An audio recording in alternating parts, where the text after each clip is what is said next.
કમ્પ્યુટરના બંધ બોક્સમાં ગાઢ મિત્ર ટીવી, કોમ્પ્યુટર, વિડિયો ગેમ છે. આ આધુનિક બાળપણ યાંત્રિક, ભાવનાહીન અને ઉત્સાહો રહિત બની ગયું છે. આજકાલના એજ્યુકેટેડ માતા પિતા એમના બાળકોને સર્ટિફિકેટની રેસમાં મૂકીને એમના પરફોર્મન્સ પર ગર્વ લેશે. રોજે રોજ આવા લાખો બાળકોને નિર્દોષતાને દફનાવીને ટેકનિકલ કબૂતરોની ટ્રેનિંગ અપાય છે.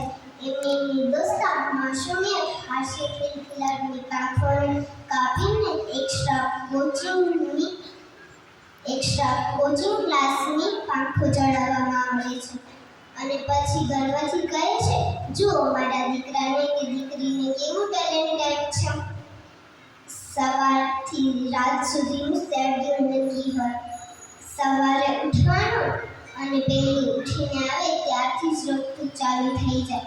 ચાલ બેટા, બ્રશ કરી લે, દૂધ અને બ્રેડ ખાઈ લે, ભલે તેને ભાવે કે ના ભાવે તો તમે ઠુસાડો છો. એમ ખાધું ને ના ખાધું, ચાલ હવે નાઈ લે, ભલે તેને 2 મિનિટ પાણીમાં છબછબિયા કરવાનું મન થાય.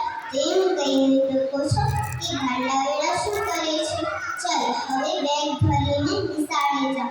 એ બેગ કે જેમાં ભાવે પેઢીના બોજ તળે બાળક આજે બેવડાઈ રહ્યું છે અને એ તમને ક્યારેક કહે કે મને વાર્તા સંભળાવો, અમુક પુસ્તકો લઈ આપો, તો તમે તેને સ્ટોરી તૈયાર કરીને સંભળાવો અને જેઠાલાલના સંસ્કારી એપિસોડ કરતા તમે તેને લાખો કલ્પના ભરેલી વાર્તાઓ સંભળાવો અને સ્કૂલ ટ્યુશનના હોમવર્કના ઢસડા કરીને ઊંચા ટકાની દેશમાં નામ મેળવશો. આ વાત સાંભળીને મને એક કવિતા યાદ આવે છે.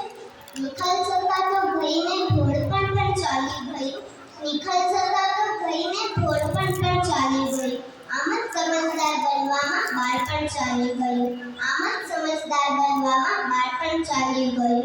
ન હતી ચિંતા કારણે ન હતો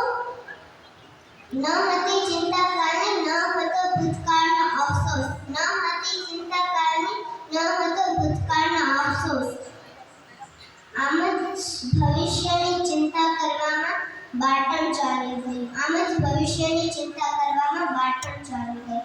અસ્તુ. જય હિન્દ. ભારત માતા કી જય.